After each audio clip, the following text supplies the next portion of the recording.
Okay, good morning. I have right at 9 o'clock, so we are going to get started with the volleyball rules presentation.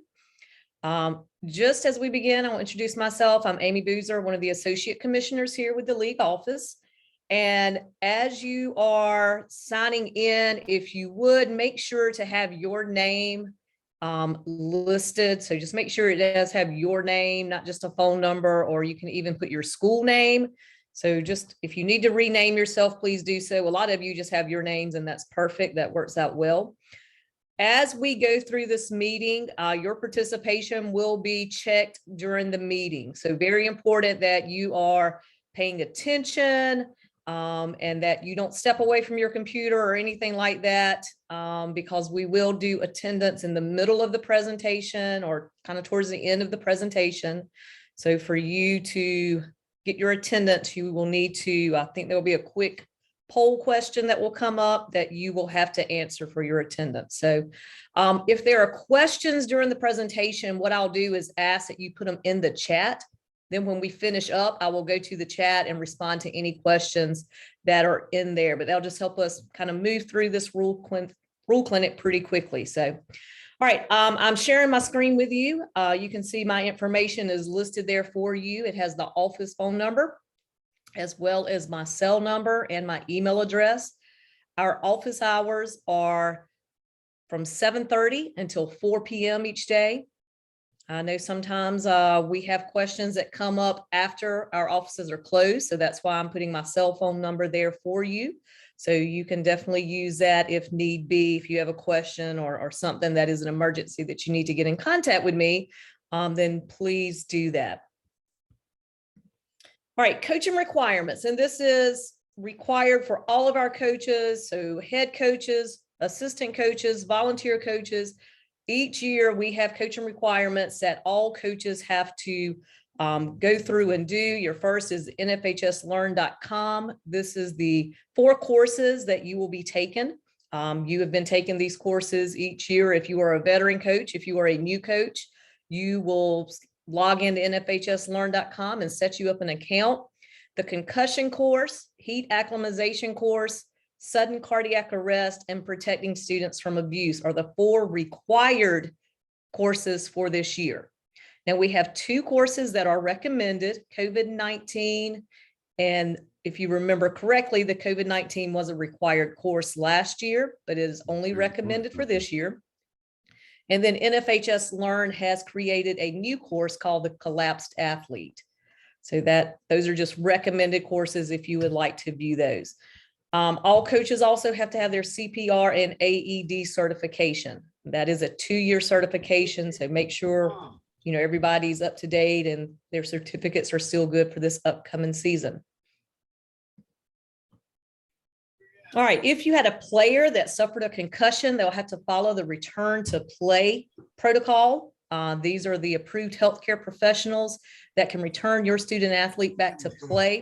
So they would just simply work closely with your athletic trainer, a medical doctor, or nurse practitioner, or someone that will evaluate them and decide when it is safe for them to return back to play. Some other medical info, the wet bulb globe thermometer, your athletic trainer should be monitoring that for you. As we are approaching the start of practice tomorrow, if you notice the temperatures are going to be extremely high tomorrow and Saturday. So we want to, bring awareness to that. Physicals, any physical that is dated after April 1, 2021 is valid for this school year. And then your emergency action plan, just make sure to check with your AD. If you have a new facility or something like that, make sure you're up to date with your emergency action plan. You just never know when a situation is going to occur where this is going to go into effect, whether it's during a practice or during a match. It's extremely important that you are familiar with your emergency action plan. All right, sportsmanship, and across the board, these first few slides that we're sharing, we are sharing with all of our coaches and all of our sports. And one of the big emphasis is sportsmanship. What you permit, you promote. So we strongly encourage you to take the time to educate your student athletes on what you expect, how you want to see them demonstrate their sportsmanship. Coaches, you need to take ownership of your players and your coaches' staff's behavior. They are a reflection of you. And again, we can't say this enough. What you permit, you promote. Making unsporting remarks towards opponents, that should not be tolerated or encouraged. Spectators, and we're seeing it more and more, our spectators are starting to engage and back and forth, yells and cheers towards each other, and not necessarily being there to cheer for the team. Spectators should be there to cheer for their team and not engage in behavior that's directed towards the opposing players or coaches and officials. All right, making negative or degrading remarks about officials, opponents, or the South Carolina High School League is considered unsportsmanlike conduct, and we will address it in this manner. This will include social media posts. So be cautious of what you post on social media. Social media is a great platform. It is a way that you can highlight your team in a positive way. And that's what we are wanting to encourage you. We don't want to see on social media, you're talking about how the official cost you the game or so forth. Just use your social media to really highlight what your teams are doing good, your accomplishments, success of your players. So social media can be beneficial, but at the same time, we have to follow, we have to monitor whoever's running your accounts. Just make sure they are highlighting your team in a positive way. All right, ejections for athletes and coaches. So if you have a volleyball player who is ejected from the contest, they can remain in the bench area, but they are not allowed to return to play. They are considered ineligible until cleared by the South Carolina High School League or serve suspension. And for volleyball, that is a 2-game suspension. If you are playing in a tournament and it's a 2-day tournament, remember that only counts as 1 play date. So that student athlete would have to sit out that tournament as well as another play date. So just make sure you are, up to date with that, and you don't think that you're playing Friday, Saturday tournament and that counts as the 2-game suspension. It's actually based on your play dates. Coaches, if a coach is ejected, it is a minimum 2-game suspension and a $300 fine. The coach must leave the facility and is not allowed to return. And you cannot coach at any level until cleared by the high school league. And if it's an ejection from the final contest, it is a $500 fine. All right, just to talk to you a little bit about officiating, and we have a recruitment process going on, but we talk about our officials, the potential for officials, it's not really increasing. We're wanting to get more and more officials involved, but we oftentimes have to think, why are officials not wanting to officiate? Well, let's think of how they're treated. That is the main reason why, one, they're either going to stay in the game or they're going to leave the profession. So the treatment of officials is extremely important. They should always be treated with respect. And this is a 2-way street. Officials are taught this as well. They should be, treating our coaches with respect as well. The belittling and degrading of game officials from coaches, players, and especially spectators should not be in our high school sports. So we understand officials are going to make a bad call that you're not going to agree with. We get that. They're human. Just as coaches, we make sometimes decisions that aren't always the best, and our players are going to make mistakes. But just really think about how you treat officials, and are you doing it in a respectful manner? So just want to bring that to your attention, because we do want to keep our officials in the game of volleyball. With officials, we have directors that will assign for volleyball. If you have an official and you have a concern about this official, or maybe there's an area that they're struggling with, please let me know. Reach out to me, send me an email. If you have video clips, because we have a lot of volleyball contests that are being recorded now, send that information to me.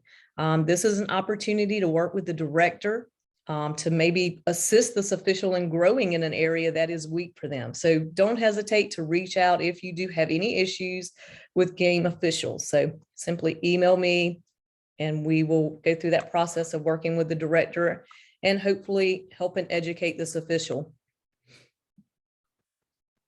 We talked a little bit about social media. Just be mindful of who comes into your locker rooms or around your team huddles. What school media groups are posting before, during, and after contest.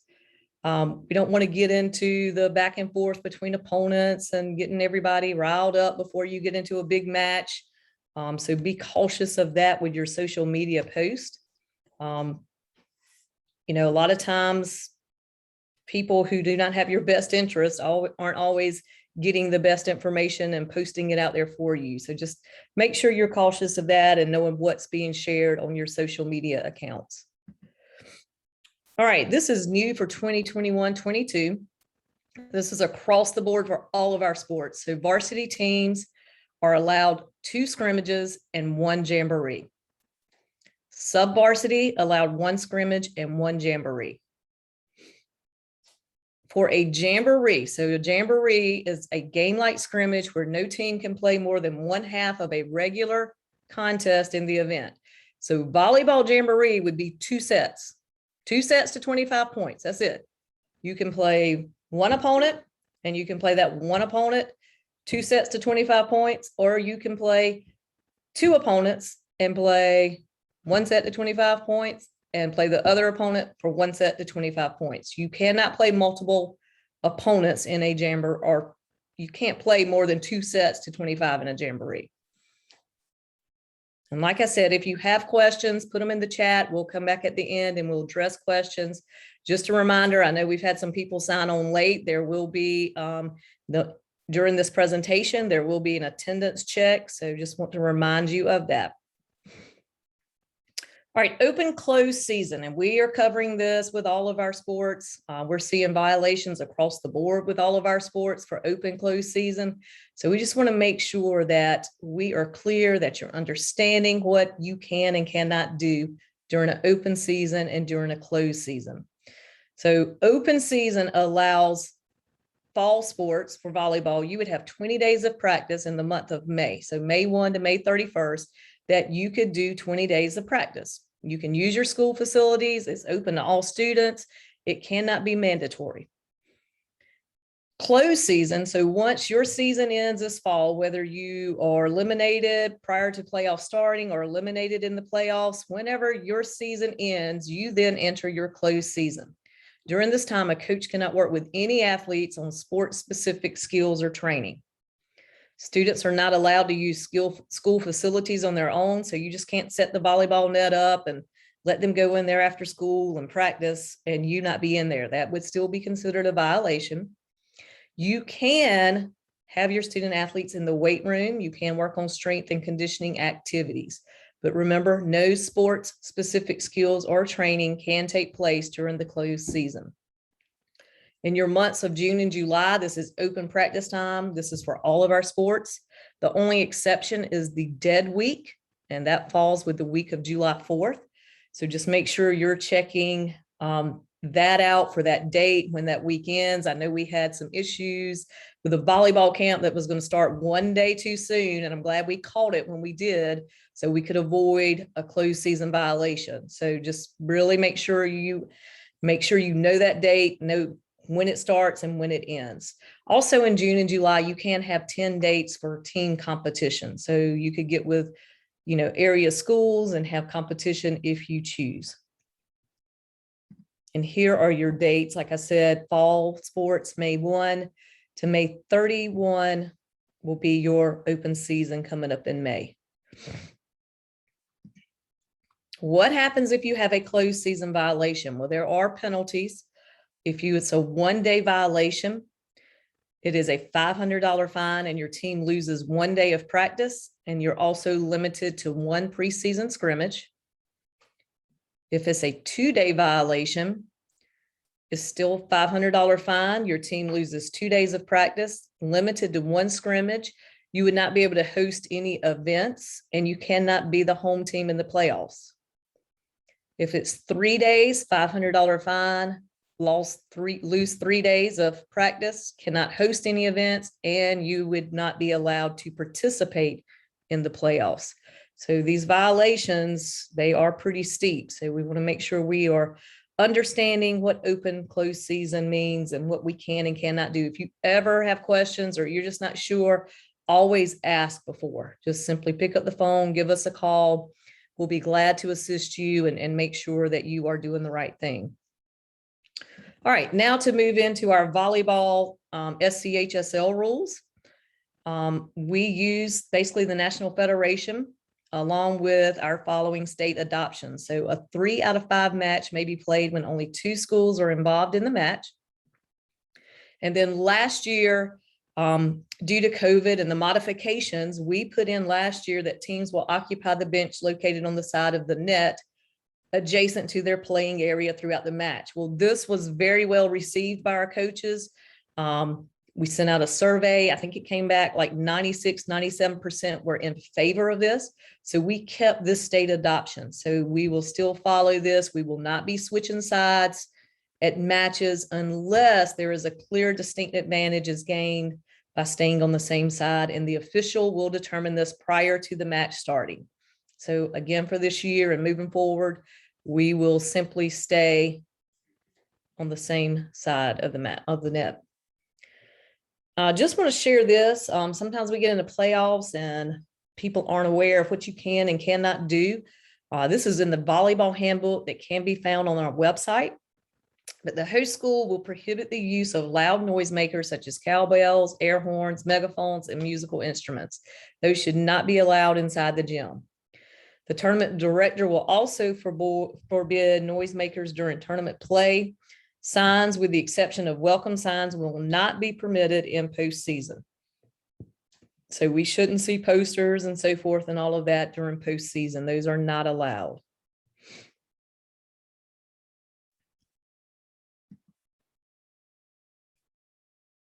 And I'm pausing just for a second because I am just kind of looking at some of the questions that have come through. The first one's asking about scrimmages. I'm not sure. That was a change the executive committee made this past year, going from 4 to 2. You are correct. JV teams are only allowed 1 scrimmage. A copy of this presentation is actually being recorded and will be posted on our website after we finish the other 2 rule clinics on Monday, Tuesday.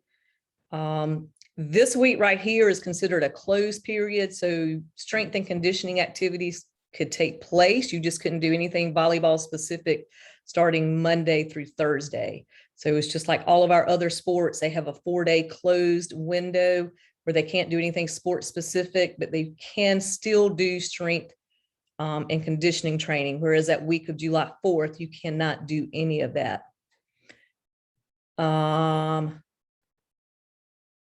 And a jamboree with former alumni. Yeah, if you want to play your former alumni with a jamboree, you can. Again, that would just be the 2 sets to 25 points. And somebody asked about getting a copy of the PowerPoint. If you request a copy of the PowerPoint, you can definitely email me and I can share that with you. So I'm going to move back to the presentation. So number of contests. Varsity has 18 play dates. So remember your play dates. It's a combination of your regular season matches as well as tournaments. You have 2 scrimmages, 1 jamboree. Sub-varsity, 16 play dates, 1 scrimmage, 1 jamboree. And again, each tournament entered counts as 1 of your play dates. 1 tournament can be preseason, and that can start on August 13th.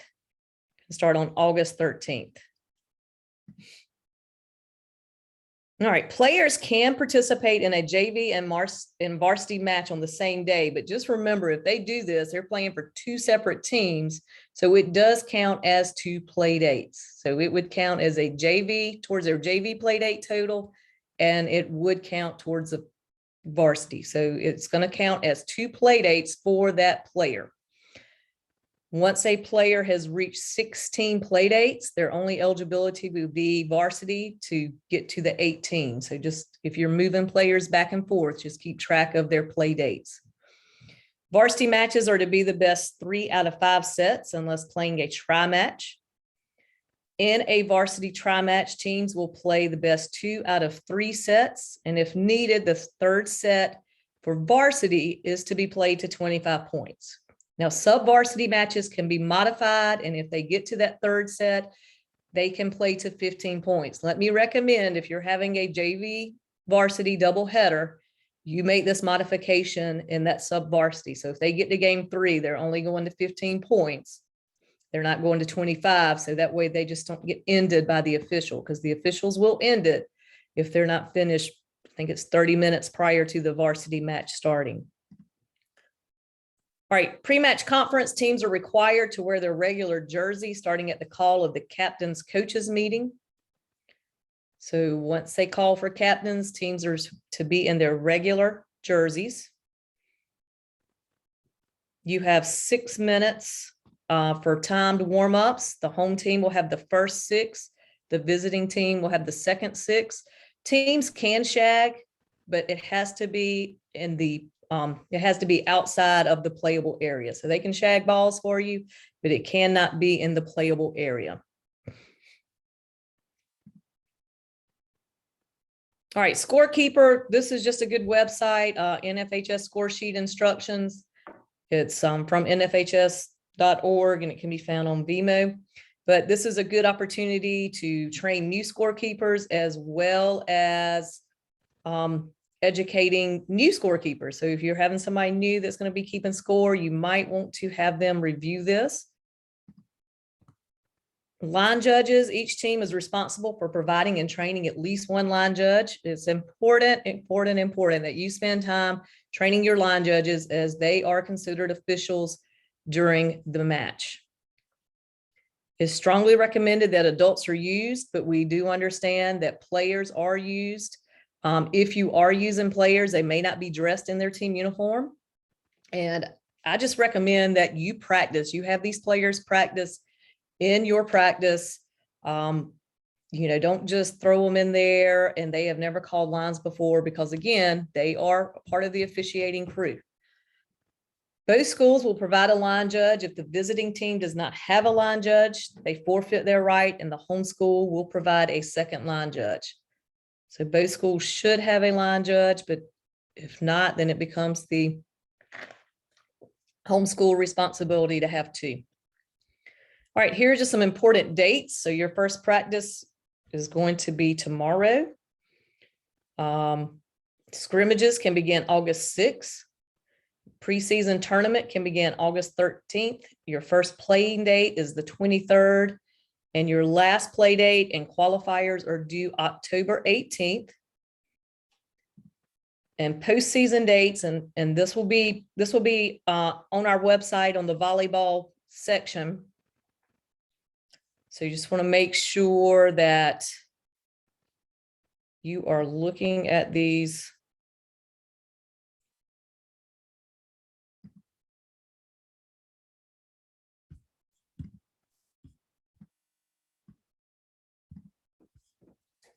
So Class 5A and Class A, October 20th, 25th, 27th, and November 1st will be your rounds for postseason dates.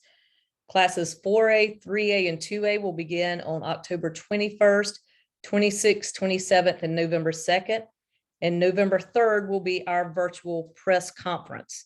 And we're doing these dates because, again, this year we will be splitting the state championships. So on November 4th, at Dreer High School, we will have Class A playing the first match at 5:30, followed by Class 5A playing at 8 p.m. And then Saturday, November 6th, we will be again at Dreer High School. Class 3A will start the day at 11 a.m. Class 2A, 2:30 p.m. and Class 4A, 6 p.m. So these are being spread out. Once a classification plays, the gym will be emptied. We'll bring it in for the next group. So the same format we followed this year, we will be following again for our state championships. Okay, again, the Wilson K1 ball is the official ball for the SCHSL playoffs. This is the ball that will be provided for the state championship games. And if you're hosting a home playoff match, you are to use a Wilson ball. I'm going to check the chat just really quick.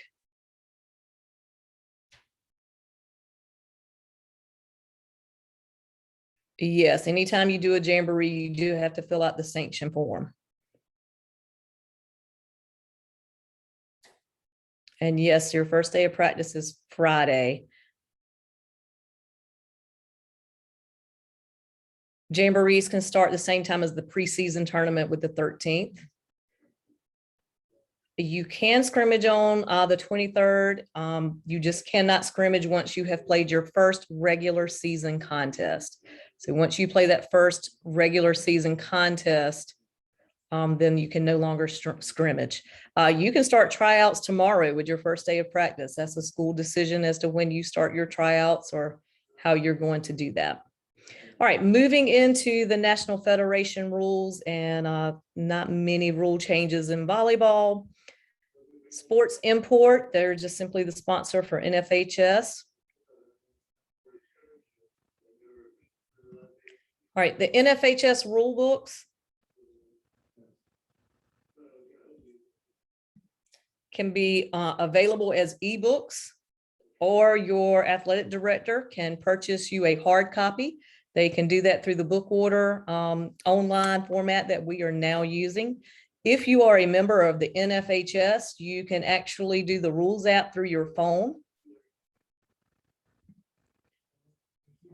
And these are just the, sorry, I skipped past it. These are just the guidelines. So if you have a certain student athlete that we might have to look at some accommodations because they have something that may not be permitted by rule book, you have to send a request from the school that comes to our office. We review the request, and then we would respond back to if this was going to be allowed or not. So if you have any considerations of accommodations, that does have to be brought to my attention.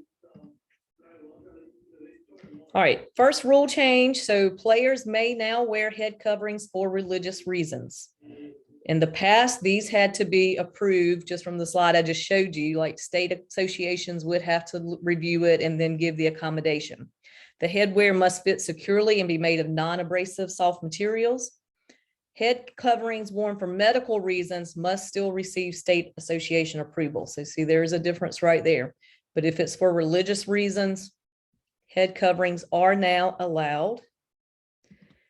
You will notice something new this year. We did adopt that our officials may wear a gray or bright blue in addition to the traditional white polo style shirts.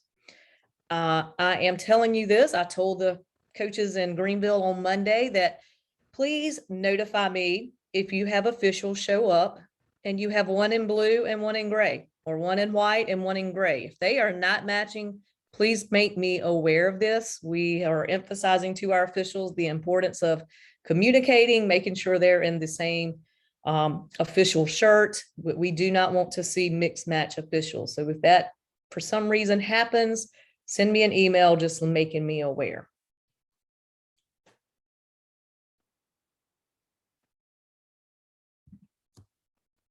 All right, this is just a new penalty. So if the head coach submits a lineup after the 2 minutes, remain on the pre-match clock, then an unnecessary delay yellow card is assessed at the start of set 1. So remember, lineups are due to the second referee no later than 2 minutes prior to the end of the timed pre-match warm-ups. If the head coach has not submitted the lineup by the end of the pre-match warm-up, then you will have another unnecessary delay, which is an administrative red card, is assessed at the start of set 1, which will result in a loss of rally point awarded to the opponent. So just remember, your lineups are due 2 minutes before time warm-ups are over. Just some editorial changes. This is the State Association adoption chart. So this is added new in the book. So it just shows what different states allow, and it shows what we allow for our adoption. Some points of emphasis, and you should be seeing this with your officials as they're coming into your matches this year, but a point of emphasis, and this is for coaches as well as officials, are the line judges basics. So they should really be meeting with these line judges, going over with them about what their responsibilities are. So this is why I ask that you do go through, you have them practice. Like I said, this PowerPoint will be online, so you will be able to assess it, but just making sure they know the calls, know exactly what to do in situations, what the marking should be, and so forth. And we've talked about the state association adoption of team benches, which we have adopted.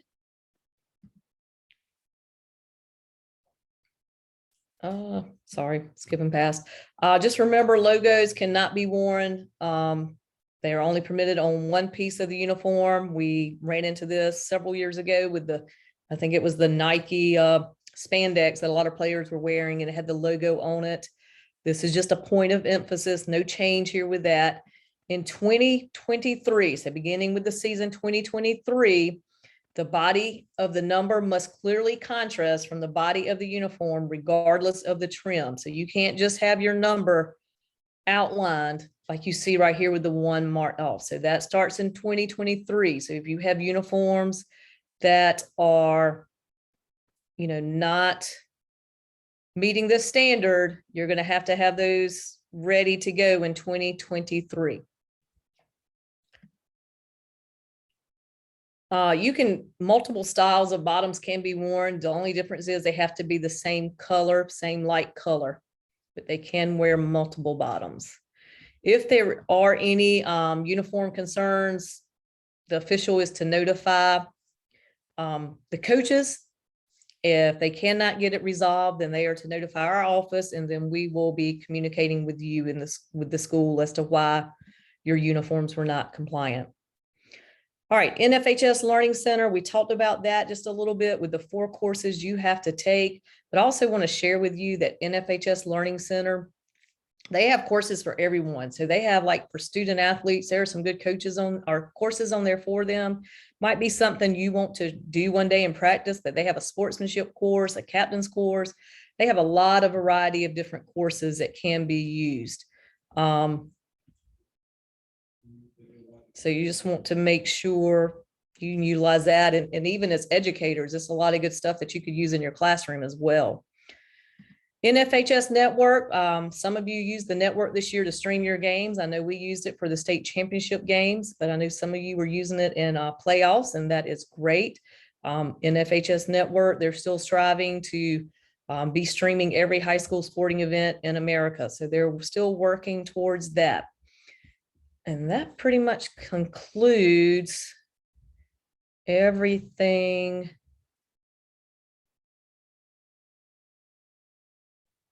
that I have to share. So I'm going back in the chat to just go back to where we have questions. Yes, all games prior to the 23rd, either it's a scrimmage or either it's that preseason tournament would be what can be played prior to the 23rd.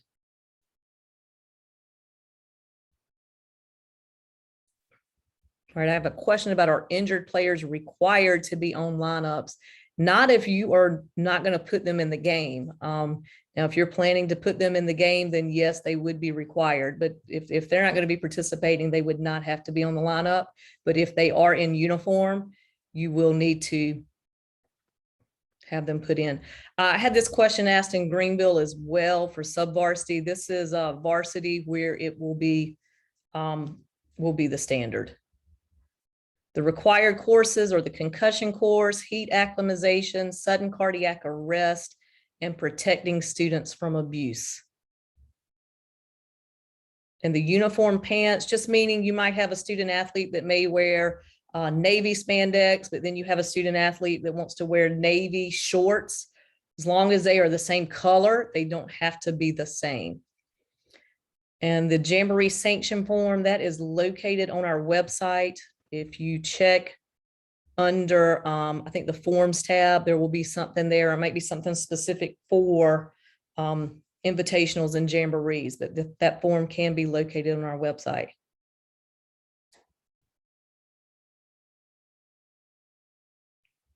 The club practice of any kind began before our season is over. That's considered outside team participation. We have no restrictions for volleyball on players being on multiple teams. I think the only one that applies to is football.